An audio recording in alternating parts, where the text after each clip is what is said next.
Bienvenidos a Biblia en Contexto LHCLT, donde analizamos cada pasaje desde 5 dimensiones: literaria, histórica, cultural, lingüística y teológica. Judas capítulo 1.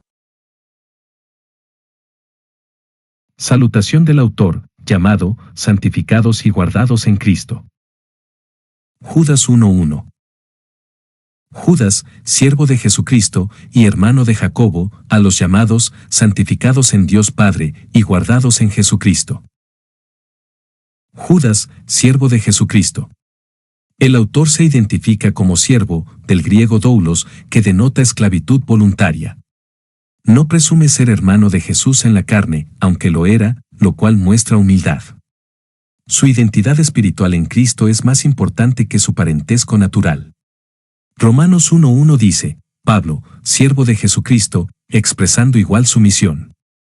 Judas se presenta como instrumento del Señor, no protagonista. Esta frase revela un corazón rendido al señorío de Cristo. Y hermano de Jacobo. Se vincula con Jacobo, líder prominente en Jerusalén, para validar su identidad. Hechos 15:13 lo menciona como figura clave en el concilio. No dice hermano de Jesús, lo cual sugiere que su autoridad proviene del llamado espiritual, no del lazo familiar.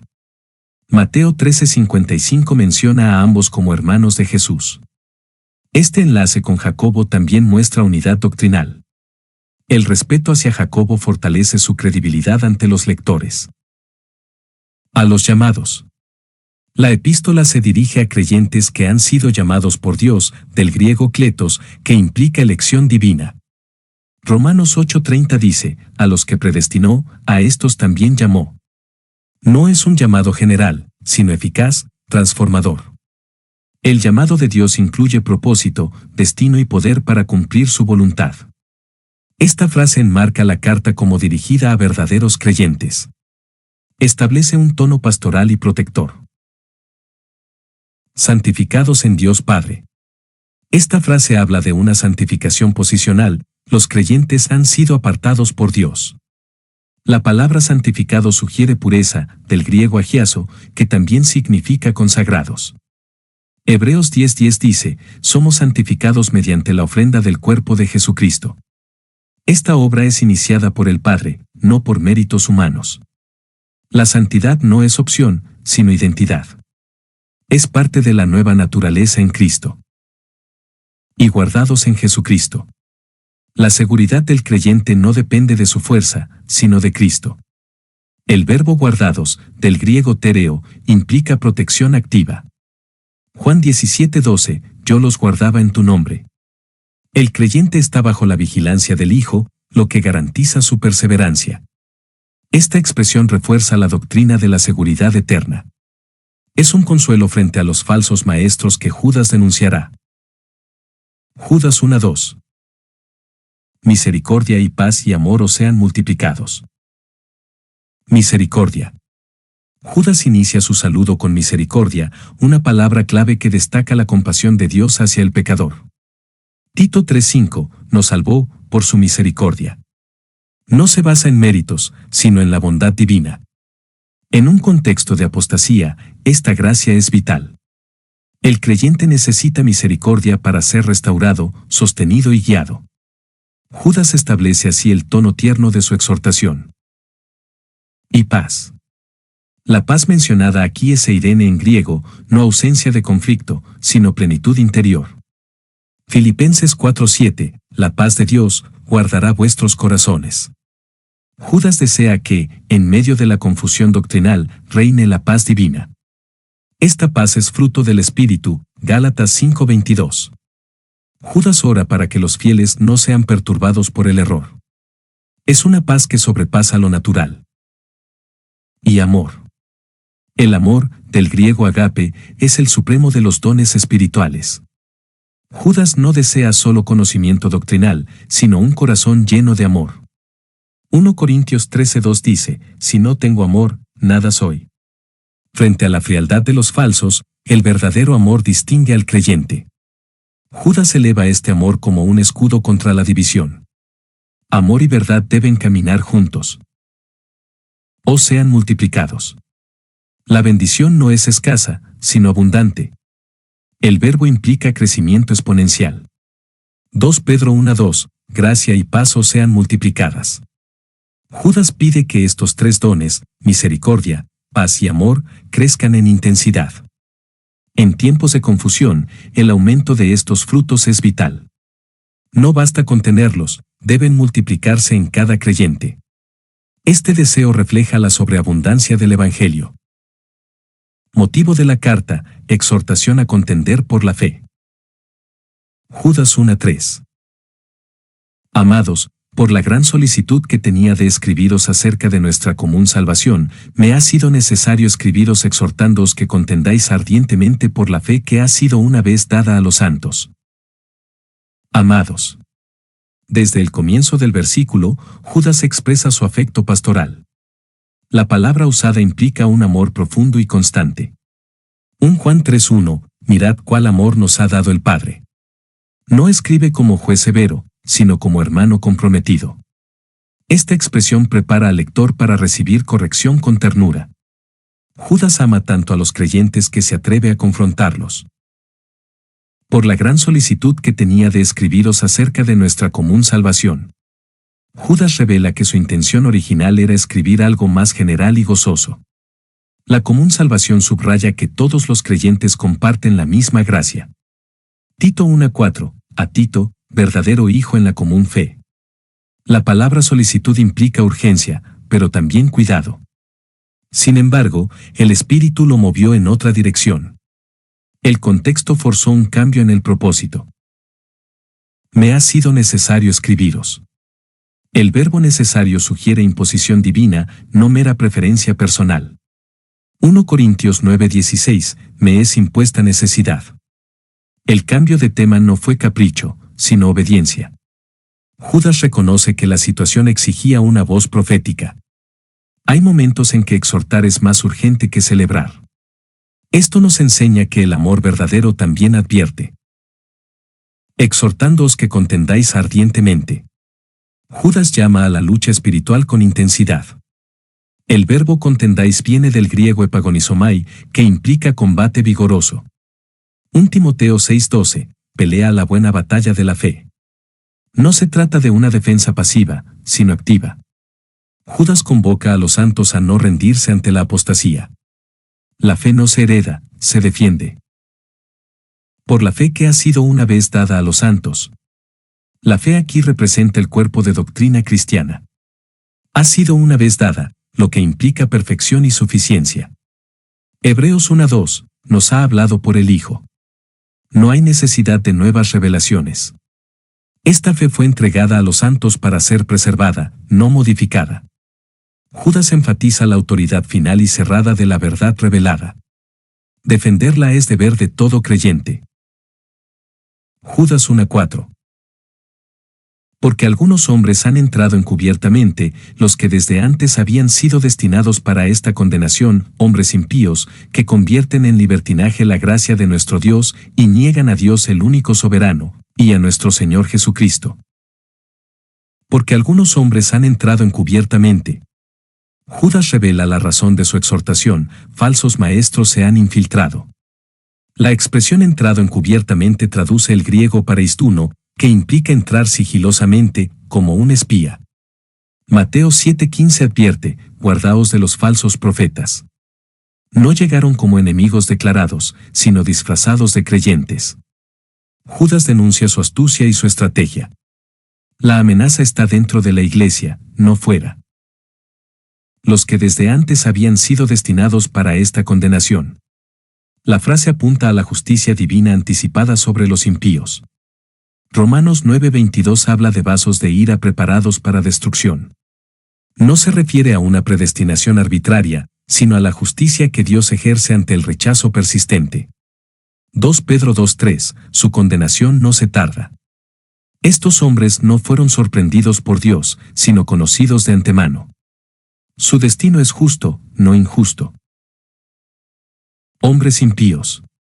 Son descritos como acebes en griego, es decir, sin reverencia por Dios. No solo están equivocados doctrinalmente, sino que viven en rebelión activa. Romanos 1:18 habla de los que detienen con injusticia la verdad.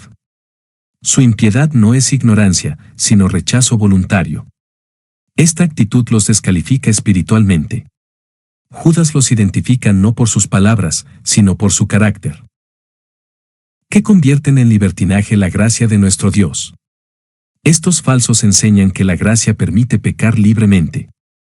El término libertinaje, del griego aselgeia, implica conducta sin freno moral. Romanos 6:1, ¿perseveraremos en el pecado para que la gracia abunde? Judas denuncia una perversión deliberada del Evangelio. Usan la gracia como excusa para vivir en desorden. Esta distorsión niega el poder santificador del Evangelio. Y niegan a Dios el único soberano y a nuestro Señor Jesucristo. Su vida y enseñanza niegan la autoridad de Dios y del Señor. Tito 1:16 dice, profesan conocer a Dios, pero con los hechos lo niegan.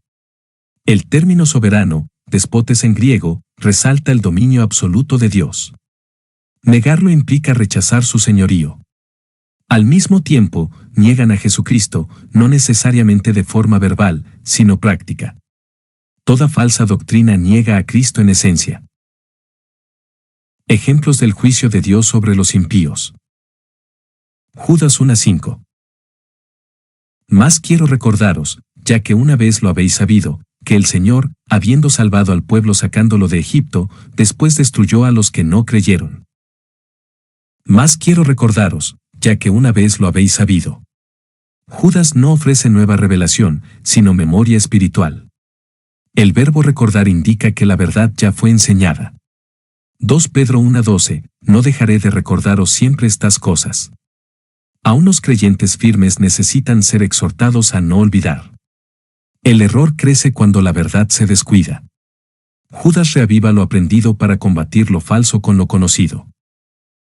Que el Señor, habiendo salvado al pueblo sacándolo de Egipto. Judas apela al Éxodo como ejemplo de liberación divina. Éxodo 12:51 relata, Jehová sacó a los hijos de Israel de la tierra de Egipto. Fue un acto glorioso de redención, pero también un comienzo de prueba. El Señor aquí puede referirse a Cristo, como indican algunos manuscritos y versiones. El énfasis es que Dios salva, pero también exige fe continua. La salvación inicial no garantiza perseverancia sin obediencia. Después destruyó a los que no creyeron. La incredulidad trajo juicio, a pesar de haber sido liberados. Números 14:29, en este desierto caerán vuestros cuerpos. El mismo pueblo que fue testigo de milagros murió por su rebeldía. Judas enfatiza que la gracia no anula la responsabilidad. Hebreos 3:19, no pudieron entrar a causa de incredulidad. Su ejemplo es una advertencia severa para la iglesia. Judas 1:6. Y a los ángeles que no guardaron su dignidad, sino que abandonaron su propia morada, los ha guardado bajo oscuridad, en prisiones eternas, para el juicio del gran día. Y a los ángeles que no guardaron su dignidad. Judas presenta otro ejemplo de juicio divino, los ángeles caídos. No guardaron su dignidad, es decir, su posición original y gloriosa. Isaías 14:12 habla de la caída de Lucifer, como caíste del cielo. Estos seres celestiales desobedecieron su vocación divina. Su rebelión no fue ignorancia, sino soberbia. Perdieron su estatus por rechazar el orden de Dios, sino que abandonaron su propia morada. La palabra morada, del griego iketerion, sugiere una esfera o condición asignada por Dios. 2 Pedro 2:4 dice, los ángeles que pecaron abandonaron voluntariamente el lugar que les fue dado. Esto apunta a una transgresión activa, no pasiva. Algunos ven aquí una referencia a Génesis 6:2, donde los hijos de Dios tomaron mujeres humanas. Sea cual sea el caso, violaron límites divinos. Los ha guardado bajo oscuridad. Judas afirma que estos ángeles están actualmente retenidos en tinieblas. El término sugiere confinamiento espiritual. Apocalipsis 20:1-3 también habla de prisiones demoníacas. Vi a un ángel que descendía del cielo, con la llave del abismo, y una gran cadena en la mano, prendió al dragón, y lo arrojó al abismo, y lo encerró. Esta oscuridad no es metafórica, sino real, una separación total de la luz divina. Judas establece que ni siquiera seres poderosos escapan al juicio de Dios. La oscuridad es símbolo de castigo y separación. En prisiones eternas. La expresión enfatiza el carácter definitivo de su sentencia. El griego desmoisaionió implica ataduras permanentes. No hay redención posterior para estos ángeles. Su rebelión fue absoluta y su castigo también lo es. 2 Pedro 2:4, los entregó a prisiones de oscuridad. Judas quiere que los creyentes comprendan la seriedad del pecado. Esta prisión anticipa el juicio final. Para el juicio del gran día. Estos ángeles no han recibido su castigo final todavía. Están reservados para el gran día, una referencia al juicio final. Apocalipsis 20:10 menciona su destino: serán atormentados día y noche por los siglos de los siglos. Judas demuestra que Dios tiene un calendario justo y firme. La justicia divina puede demorar, pero nunca falla. Esta frase subraya la certidumbre del juicio. Judas 1:7. Como Sodoma y Gomorra y las ciudades vecinas, las cuales de la misma manera que aquellos, habiendo fornicado e ido en pos de vicios contra naturaleza, fueron puestas, por ejemplo, sufriendo el castigo del fuego eterno. Como Sodoma y Gomorra y las ciudades vecinas. Judas conecta la sentencia de los ángeles caídos con la de estas ciudades. Génesis 19:24, entonces Jehová hizo llover azufre y fuego sobre Sodoma y sobre Gomorra.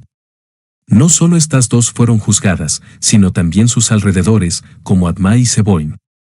Su condenación es testimonio visible del juicio de Dios. Judas establece paralelismo entre desobediencia angélica y humana. Ambas tienen consecuencias eternas e inevitables. Las cuales de la misma manera que aquellos. La frase de la misma manera alude a un patrón de rebelión. Algunos manuscritos sugieren que aquello se refiere a los ángeles del versículo 6. Si es así, implica una conexión entre la perversión sexual de hombres y la de seres espirituales. El pecado de Sodoma no fue solo inmoralidad, sino desprecio del orden divino. Romanos 1:27 también describe vicios semejantes. Los hombres, dejando el uso natural de la mujer. Judas resalta la repetición del pecado en distintas esferas. Habiendo fornicado e ido en pos de vicios contra naturaleza.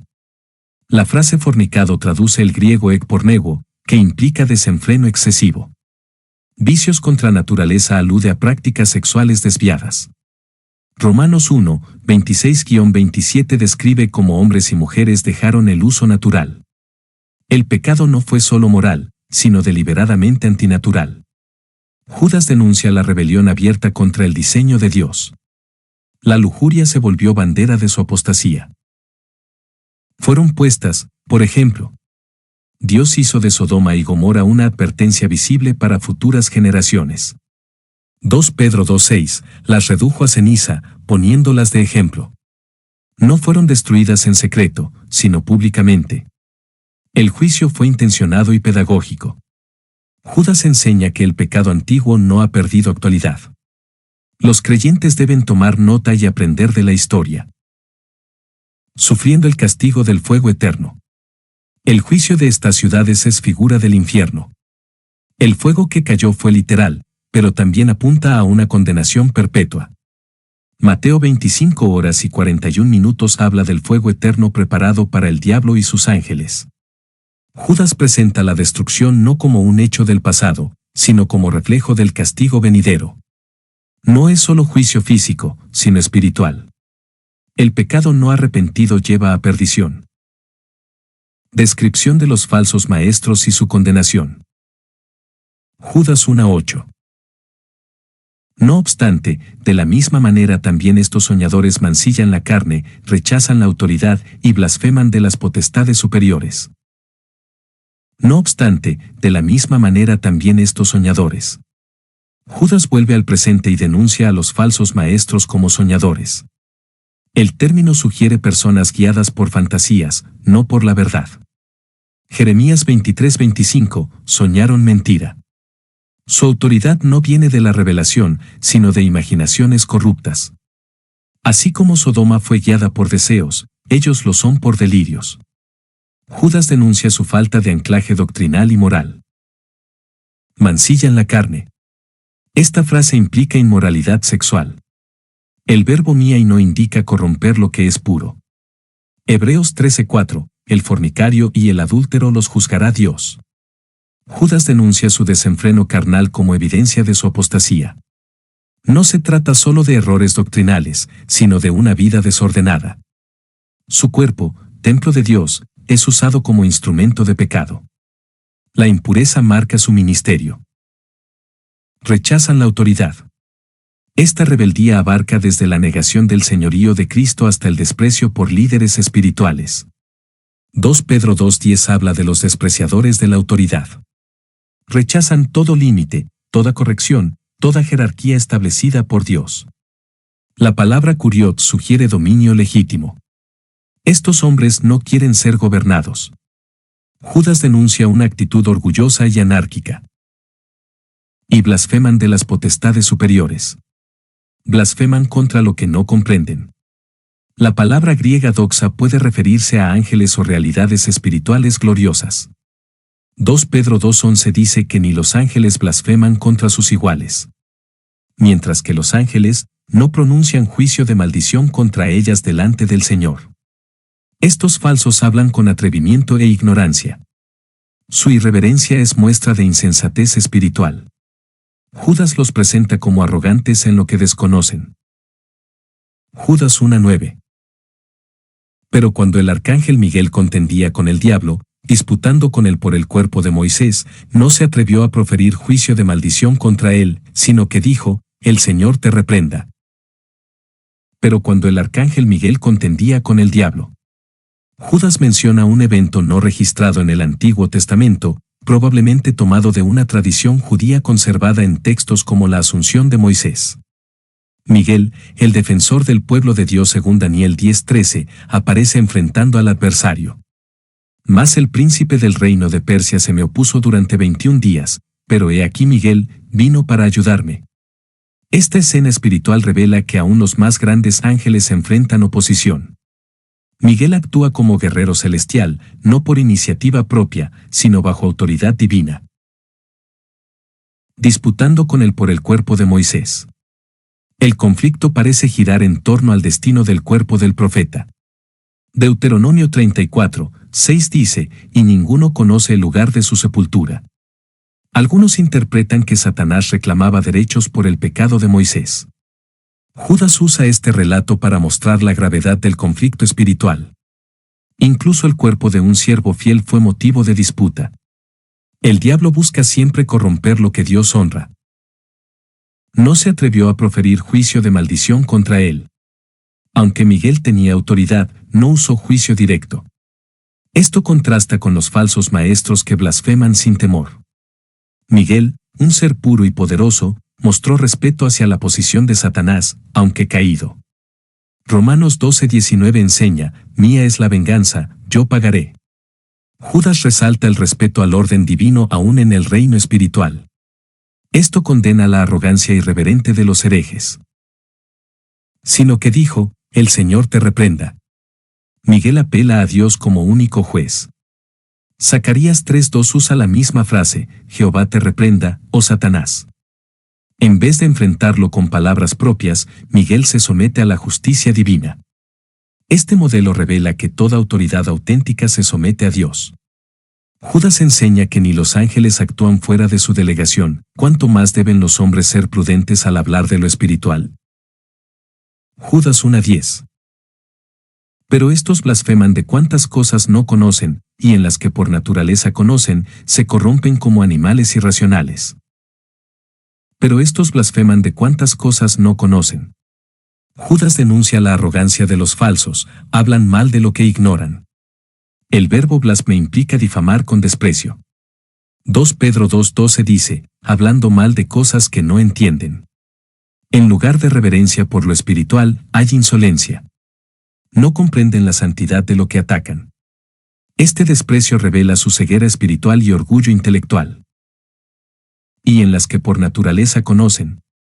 La frase sugiere que, aunque ignoran lo espiritual, se dejan guiar por instintos carnales. Por naturaleza apunta a lo instintivo, no a lo revelado. Romanos 1:21, profesando ser sabios, se hicieron necios. Judas los retrata como dominados por deseos básicos. Su conocimiento no viene de Dios, sino de impulsos humanos. Se glorían en lo sensorial, despreciando lo eterno. Se corrompen como animales irracionales. Judas compara a estos hombres con bestias sin entendimiento. La palabra griega logos significa sin razón o sin palabra. Salmo 49:20 dice, el hombre que está en honra y no entiende, semejante es a las bestias. En lugar de elevarse con la verdad, se degradan. Su conducta es irracional y destructiva. No solo rechazan la verdad, sino que se destruyen con su ignorancia. Judas 1:11. Ay de ellos, porque han seguido el camino de Caín, y se lanzaron por lucro en el error de Balaam, y perecieron en la contradicción de Coré. Ay de ellos. La expresión es una exclamación profética de juicio. Se traduce del griego ouai, usada frecuentemente por Jesús, como en Mateo 23:13, ay de vosotros, escribas y fariseos hipócritas. No es una simple queja, sino un lamento solemne. Judas no habla desde el odio, sino desde el dolor santo. El juicio que anuncian estas palabras es inminente y merecido. Es una advertencia con peso eterno. Porque han seguido el camino de Caín. Caín representa la religión sin obediencia, la adoración sin fe. Génesis 4:5, no miró con agrado a Caín ni a la ofrenda suya. Judas dice que estos falsos siguen su senda, aparentan devoción sin obedecer a Dios. 1 Juan 3:12 explica, Caín mató a su hermano, porque sus obras eran malas. Su ejemplo muestra el egoísmo religioso que odia la verdad. Es rebelión disfrazada de espiritualidad. Y se lanzaron por lucro en el error de Balaam. Balaam profetizaba por ganancia, no por obediencia. Números 22:7, vinieron a Balaam, trayendo el precio de adivinación. Judas denuncia a quienes usan el ministerio como negocio. 2 Pedro 2:15, amaron el premio de la maldad. Su error no fue ignorancia, sino avaricia. El evangelio no es medio para enriquecerse. Judas los acusa de pervertir la verdad por codicia. Y perecieron en la contradicción de Coré. Coré se rebeló contra la autoridad espiritual legítima. Números 16:3, basta ya de vosotros. Toda la congregación es santa. No aceptó la autoridad dada por Dios a Moisés. Judas aplica su ejemplo a los falsos maestros que desafían la estructura divina. Su contradicción, antilogía, es resistencia obstinada. El juicio fue inmediato, la tierra abrió su boca y los tragó. Su destino advierte a los rebeldes. Judas 1:12. Estos son manchas en vuestros ágapes, que comiendo impúdicamente con vosotros se apacientan a sí mismos, nubes sin agua, llevadas de acá para allá por los vientos, árboles otoñales, sin fruto, 2 veces muertos y desarraigados. Estos son manchas en vuestros ágapes. La palabra mancha sugiere corrupción o contaminación dentro de la comunión cristiana. Los ágapes eran comidas fraternales que incluían la cena del Señor, como se ve en 1 Corintios 11, 20-21. Estos falsos convertían un acto sagrado en ocasión para la impiedad. 2 Pedro 2:13 también los llama manchas y suciedad. Su presencia no edifica, sino que contamina el cuerpo de Cristo. Introducen deshonra donde debería haber reverencia. Que comiendo impúdicamente con vosotros se apacientan a sí mismos. Su participación en las comidas fraternales era sin temor de Dios. Impúdicamente sugiere desenfreno, irreverencia y falta de pudor. Ezequiel 34:2, ay de los pastores, que se apacientan a sí mismos. No buscan edificar a otros, sino alimentar su ego y placer. Judas los acusa de utilizar la comunión para su propio beneficio. Su actitud revela egoísmo, no servicio. Nubes sin agua, llevadas de acá para allá por los vientos. Son apariencias sin sustancia, promesas vacías sin provisión espiritual. Proverbios 25 horas y 14 minutos, como nubes y viento sin lluvia, así es el hombre que se jacta. No traen refrigerio ni fruto. El término evoca inestabilidad y falta de dirección. Efesios 4:14, llevados por doquiera de todo viento de doctrina. Judas los describe como inconsistentes y sin raíz en la verdad. Árboles otoñales, sin fruto. Otro símbolo de esterilidad. El otoño es la estación previa a la muerte natural del árbol. Mateo 7:19, todo árbol que no da buen fruto, es cortado y echado en el fuego. Estos falsos no producen frutos espirituales. Su vida carece de evidencia de regeneración.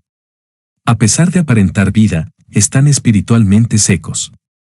Son inútiles en el reino de Dios. 2 veces muertos y desarraigados. La expresión intensifica su condición. No solo están muertos por naturaleza, sino también por juicio. Efesios 2:1, muertos en vuestros delitos y pecados. Desarraigados indica que no solo no tienen fruto, sino que han sido removidos completamente. No hay posibilidad de restauración porque han rechazado la fuente de vida. Su ruina es total y definitiva. Judas 1:13. Fieras ondas del mar, que espuman su propia vergüenza, estrellas errantes, para las cuales está reservada eternamente la oscuridad de las tinieblas. Fieras ondas del mar, que espuman su propia vergüenza. Judas usa aquí una imagen poderosa de inestabilidad y destrucción. Isaías 57 horas y 20 minutos, los impíos son como el mar en tempestad. Estas ondas no traen paz, sino violencia, caos y suciedad. Espuman su vergüenza indica que su pecado brota naturalmente, como espuma de aguas sucias. No pueden ocultar su corrupción. Son fuente continua de confusión e inmundicia espiritual. Estrellas errantes. Esta metáfora describe cuerpos celestes sin órbita fija, que vagan sin propósito. Se refiere probablemente a meteoros o cometas que aparecen y desaparecen. Su luz es fugaz, no estable. Apocalipsis 1:20 llama estrellas a los líderes espirituales fieles. Estos, por el contrario, son guías extraviados. Judas los describe como elementos perdidos en el universo moral y doctrinal, para las cuales está reservada eternamente la oscuridad de las tinieblas. Su destino final es el juicio eterno. La frase oscuridad de las tinieblas refuerza la idea de separación total de Dios. Mateo 8:12, serán echados a las tinieblas de afuera. No se trata de una simple oscuridad, sino de una existencia sin la luz de Dios. Esta oscuridad no es temporal, sino eterna. Judas no suaviza el castigo, su condena está firmemente establecida. Profecía de Enoc sobre el juicio de los impíos. Judas 1:14. De estos también profetizó Enoc, séptimo desde Adán, diciendo, he aquí, vino el Señor con sus santas decenas de millares. De estos también profetizó Enoc. Judas cita a Enoc, personaje antiguo que no aparece como profeta en el Antiguo Testamento, pero cuya profecía se preserva en el libro apócrifo de Enoc. Génesis 5:24 dice, caminó, pues, Enoc con Dios. Judas valida que, aunque no esté en el canon hebreo, su mensaje era conocido en la tradición judía. Muestra que la apostasía actual ya fue anunciada en tiempos antiguos. El juicio venidero no es novedad, sino advertencia milenaria. Séptimo desde Adán. La frase subraya la genealogía de Enoc como descendiente directo del primer hombre. Génesis 5:1-21 lo confirma. Esta precisión refuerza la antigüedad de la profecía y el peso profético que representa. Judas quiere mostrar continuidad entre el juicio anunciado por Enoc y el que ahora denuncia. La impiedad no es nueva, pero tampoco lo es el juicio prometido. Esto refuerza la autoridad del mensaje. Diciendo, he aquí, vino el Señor. Judas cita una profecía escatológica, el Señor vendrá para juzgar.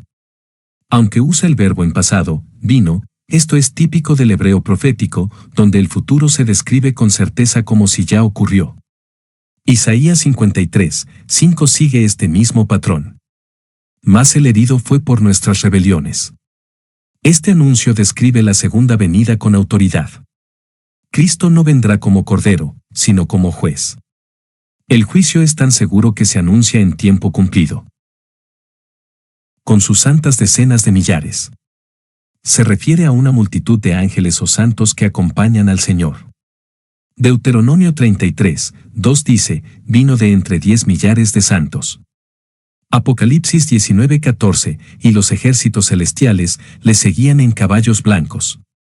Esta multitud no viene a consolar, sino a ejecutar juicio. Representan la pureza y autoridad del cielo. Judas resalta la gloria y solemnidad del regreso de Cristo. Judas 1:15.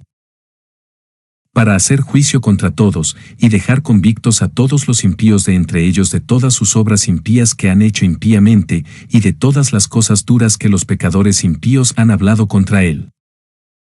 Para hacer juicio contra todos. La finalidad de la venida del Señor es ejecutar justicia universal. Hechos 17:31 dice, por cuanto ha establecido un día en el cual juzgará al mundo con justicia. Nadie escapará de ese juicio. No se trata solo de condenar a los grandes culpables, sino de juzgar a todos. Judas resalta que el juicio es inevitable y total. Esta frase confronta la falsa seguridad de los impíos. Y dejar convictos a todos los impíos de entre ellos. El juicio será específico, personal e inapelable. El término convictos indica exposición de la culpa con evidencia irrefutable. Juan 16:8 habla del Espíritu, convencerá al mundo de pecado. En este juicio no habrá excusas ni engaños. Judas enfatiza la culpabilidad activa de los impíos. El juicio no es por accidente, sino por rebelión consciente. De todas sus obras impías que han hecho impíamente. La reiteración de la palabra impío subraya su condición espiritual. Romanos 2:6, pagará a cada uno conforme a sus obras. Judas destaca que no son solo sus creencias, sino sus acciones lo que será juzgado. La vida práctica refleja el corazón. Estas obras son despreciables ante Dios porque fueron hechas desde una voluntad corrupta. La impiedad no es abstracta, es visible y será confrontada. Y de todas las cosas duras que los pecadores impíos han hablado contra él. No solo sus hechos, sino sus palabras serán juzgadas. Mateo 12:36, toda palabra ociosa que hablen los hombres, de ella darán cuenta. Las cosas duras se refieren a blasfemias, burlas o negaciones contra Dios. Salmo 73:9, ponen su boca contra el cielo. Judas revela que incluso la arrogancia verbal será tenida en cuenta. Nada de lo que se diga contra el Señor quedará sin respuesta. Más características de los falsos, murmuradores, jactanciosos y aduladores. Judas 1:16. Estos son murmuradores, querellosos, que andan según sus propios deseos, cuya boca habla cosas infladas, adulando a las personas para sacar provecho. Estos son murmuradores. Judas inicia la descripción de los impíos con su actitud verbal. Murmuradores, del griego gongusts, son aquellos que se quejan en voz baja, sembrando discordia. Filipenses 2:14 dice, haced todo sin murmuraciones ni contiendas. Esta murmuración no es sincera preocupación, sino crítica destructiva. Atacan la autoridad y dividen al cuerpo. Su hablar oculta un corazón rebelde. Querellosos. Esta palabra implica contienda abierta. El griego mempsimoiros describe a quien constantemente culpa a otros por su suerte. Proverbios 21:19 advierte contra la mujer rencillosa y airada, reflejo de esta actitud. Judas acusa a estos hombres de generar conflicto en lugar de unidad. No buscan la paz, sino la disputa. Sus querellas son motivadas por orgullo, no por justicia. Que andan según sus propios deseos. Su conducta está regida por la carne, no por el espíritu. El verbo andan sugiere un estilo de vida continuo. Gálatas 5:16 dice, andad en el espíritu, y no satisfagáis los deseos de la carne. Estos hombres viven según lo que desean, no lo que Dios demanda. Son esclavos de sus pasiones. Su guía no es la verdad, sino el ego. Cuya boca habla cosas infladas. Sus palabras están llenas de arrogancia. El griego uperokos indica algo exagerado, sin sustancia real. 2 Pedro 2:18, hablan palabras infladas y vanas. Su retórica impresiona a los ignorantes, pero no tiene verdad. Hablan con soberbia para manipular. Judas señala que su elocuencia no es señal de espiritualidad, sino de vanidad. Adulando a las personas para sacar provecho. Su motivación es la ganancia personal. La adulación no es aprecio genuino, sino manipulación. Romanos 16:18, con suaves palabras y lisonjas engañan los corazones. Judas los acusa de utilizar la lengua como arma para escalar. No les interesa el bien ajeno, sino el beneficio propio. Su trato con los demás es táctico, no sincero. Exhortación a recordar las palabras de los apóstoles. Judas 1:17. Pero vosotros, amados, tened memoria de las palabras que antes fueron dichas por los apóstoles de nuestro Señor Jesucristo. Pero vosotros, amados. Judas cambia el enfoque de los impíos a los fieles. La palabra amado subraya su ternura pastoral. Hebreos 6:9, pero en cuanto a vosotros, oh amados, estamos persuadidos de cosas mejores. Aunque haya apostasía, hay un remanente fiel. Judas habla con afecto, animando a sus lectores a permanecer firmes. Su tono se vuelve protector. Tened memoria de las palabras.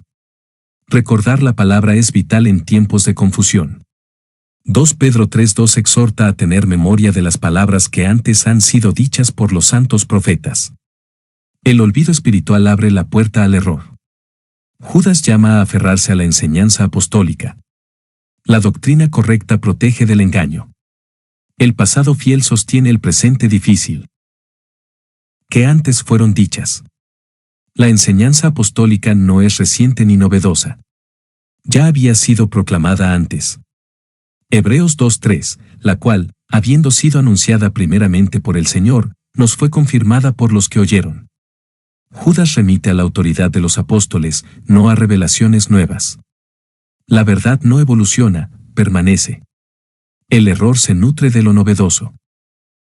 Por los apóstoles de nuestro Señor Jesucristo. Se refiere a los 12 apóstoles y quizás a otros como Pablo. Efesios 2:20 dice que la iglesia está edificada sobre el fundamento de los apóstoles y profetas. Judas recalca que su advertencia tiene respaldo apostólico. No está solo, habla dentro del cuerpo doctrinal establecido. El mensaje que llama a la fidelidad viene del mismo Cristo por sus enviados. Judas 1:18. Los que os decían, en el postrer tiempo habrá burladores, que andarán según sus malvados deseos. Los que os decían. Esto indica que la advertencia ya había sido repetida y conocida. Judas no introduce nueva doctrina, sino recuerda lo enseñado. 1 Tesalonicenses 2:13 agradece que recibieron la palabra no como palabra de hombres. Judas reafirma que la iglesia ya había sido advertida. La fidelidad a la verdad incluye recordar las advertencias. Dios no deja a su pueblo sin luz. En el postrer tiempo habrá burladores. Esta profecía es paralela a 2 Pedro 3:3, vendrán en los postreros días burladores. El postrer tiempo es el periodo entre la primera y segunda venida de Cristo. Los burladores no solo niegan doctrinas, sino se mofan de la piedad. Salmo 1:1 advierte contra silla de escarnecedores. Judas muestra que el desprecio por lo santo es señal del fin. Que andarán según sus malvados deseos. Su caminar, es decir, su estilo de vida, es dirigido por codicia e inmoralidad. Gálatas 5:19 habla de las obras de la carne. Judas revela que el desenfreno sexual y el desprecio por Dios son inseparables. No hay neutralidad moral, o se vive en el espíritu, o en la carne. Estos hombres siguen su corazón, no la palabra. Su fin es la ruina. Judas 1:19. Estos son los que causan divisiones, los sensuales, que no tienen al espíritu. Estos son los que causan divisiones. Judas denuncia ahora el efecto práctico de los falsos, la división en la iglesia. El término griego apodiorizontes implica separación o creación de facciones. Romanos 16:17, Os ruego que os apartéis de los que causan divisiones. No buscan la edificación del cuerpo, sino la exaltación propia. Usan la doctrina como arma de discordia. Son peligrosos no solo por lo que creen, sino por lo que provocan. Los sensuales. La palabra sensuales traduce suchikoi, es decir, gobernados por el alma natural, no por el espíritu. 1 Corintios 2:14, el hombre natural no percibe las cosas que son del Espíritu de Dios. Viven según sus instintos, emociones o razonamientos humanos. No están guiados por la palabra revelada. Judas los describe como carnales aunque se vistan de espiritualidad. Su fuente no es divina, sino meramente humana. Que no tienen al Espíritu. Judas deja claro que estas personas no son creyentes verdaderos. Romanos 8:9, si alguno no tiene el Espíritu de Cristo, no es de él. Su problema no es solo moral, sino espiritual. No poseen vida regenerada ni comunión con Dios. Aunque hablen como creyentes, carecen del Espíritu Santo.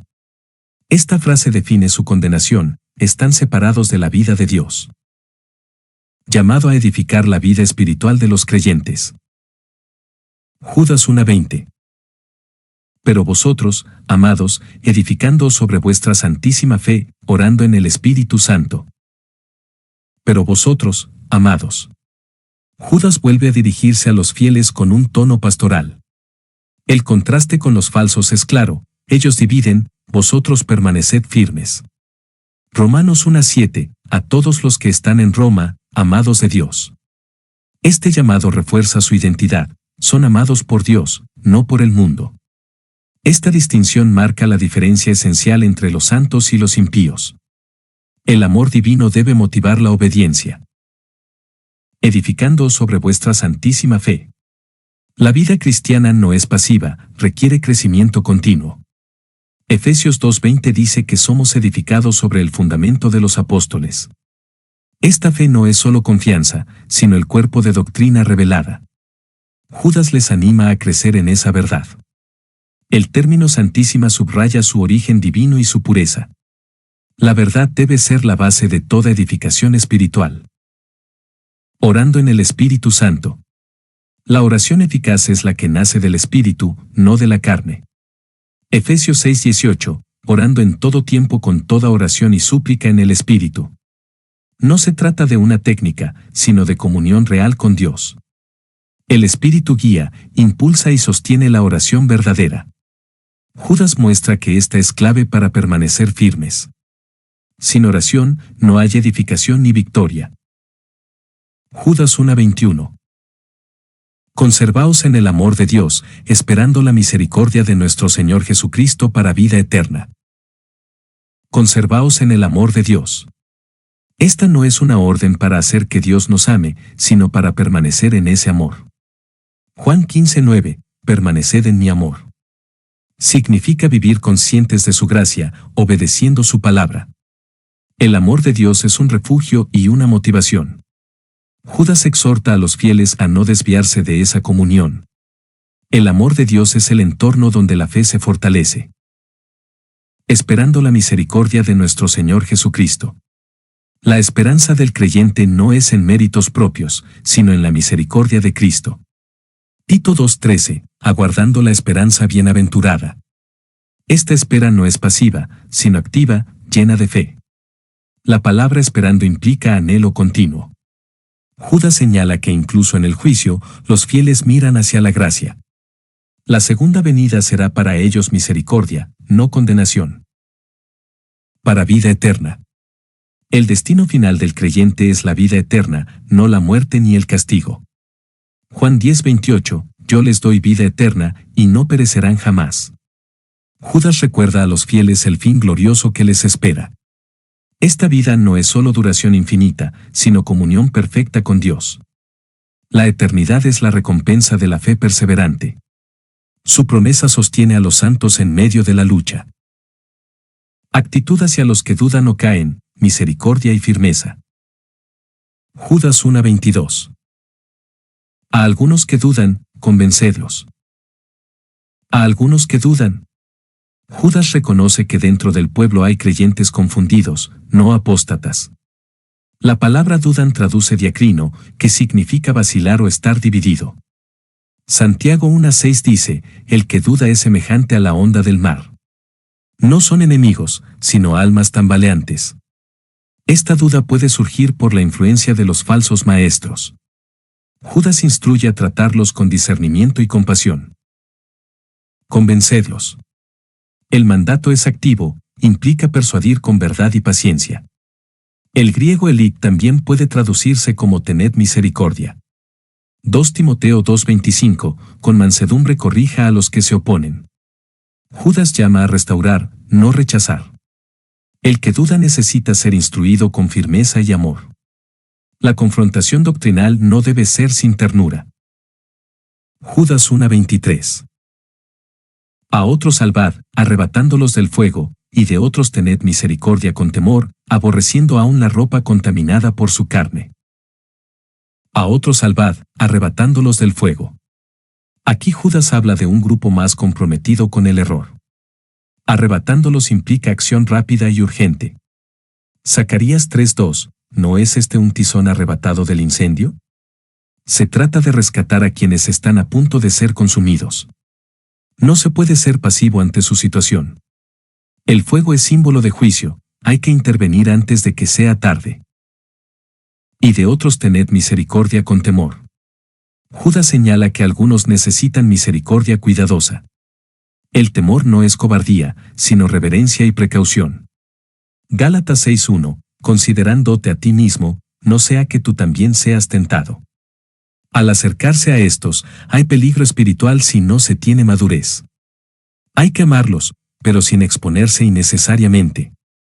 La misericordia debe ir acompañada de sabiduría. Aborreciendo aún la ropa contaminada por su carne. Esta imagen es fuerte, la ropa contaminada alude a impureza espiritual. Isaías 64:6 habla de trapo de inmundicia. Judas enseña que, aunque mostremos misericordia, debemos rechazar toda contaminación del pecado. No podemos justificar el error por compasión. El pecado debe ser odiado, aunque el pecador sea amado. Esta advertencia protege al creyente mientras rescata al caído. Doxología, alabanza al Dios que guarda sin caída. Judas 1:24. Y a aquel que es poderoso para guardaros sin caída y presentaros sin mancha delante de su gloria con gran alegría. Y a aquel que es poderoso para guardaros sin caída. Judas concluye con una doxología gloriosa. Poderoso traduce dunamenos, indicando capacidad plena. Romanos 16:25, y al que puede confirmaros. No se trata del esfuerzo del creyente, sino del poder sustentador de Dios. Él no solo salva, sino preserva. Esta promesa sostiene al creyente frente a la apostasía. Dios es el guardián fiel del alma redimida. Y presentaros sin mancha. El propósito de Dios no es solo evitar la caída, sino llevar al creyente a una santidad consumada.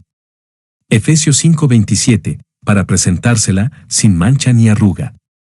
La palabra presentar sugiere una audiencia solemne ante el trono. No es una santidad parcial, sino plena. El que comenzó la obra, la perfeccionará. La limpieza es total, por la sangre de Cristo. Delante de su gloria. El creyente será llevado a la misma presencia de Dios. Colosenses 3:4, cuando Cristo, vuestra vida, se manifieste. No será una entrada lejana, sino íntima. Su gloria es la majestad divina manifestada. Judas ofrece consuelo a quienes enfrentan oposición, el fin es glorioso. La fidelidad de Dios garantiza esta esperanza. No es mérito del hombre, sino gracia gloriosa. Con gran alegría. La salvación culminará en gozo eterno, no en temor. Mateo 25:21, entra en el gozo de tu Señor. La alegría aquí no es solo del creyente, sino del cielo mismo. Hebreos 12:2 dice que Jesús soportó la cruz por el gozo puesto delante de él. La comunión eterna con Dios es fuente de gozo inagotable.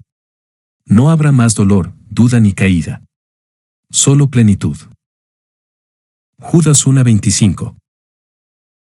Al único y sabio Dios, nuestro Salvador, sea gloria y majestad, imperio y potencia, ahora y por todos los siglos. Amén. Al único y sabio Dios, nuestro Salvador. Judas exalta a Dios como el único verdadero, en contraste con los falsos. 1 Timoteo 1:17, al único y sabio Dios, sea honor. No hay otros dioses ni otras fuentes de salvación. Él es nuestro Salvador, título que en este contexto puede referirse tanto al Padre como al Hijo. Tito 2:13 usa esta doble aplicación. Su sabiduría se manifiesta al preservar a los suyos en medio del error. Imperio y potencia. Aquí se resaltan la soberanía y el poder operativo de Dios. Imperio habla de autoridad absoluta y potencia, de su capacidad para ejercerla. Primera de Pedro 4:11, a quien pertenece la gloria y el imperio por los siglos. Judas reconoce que ningún enemigo puede frustrar sus planes. Él reina con justicia y poder. Esta doxología proclama su dominio sin límite.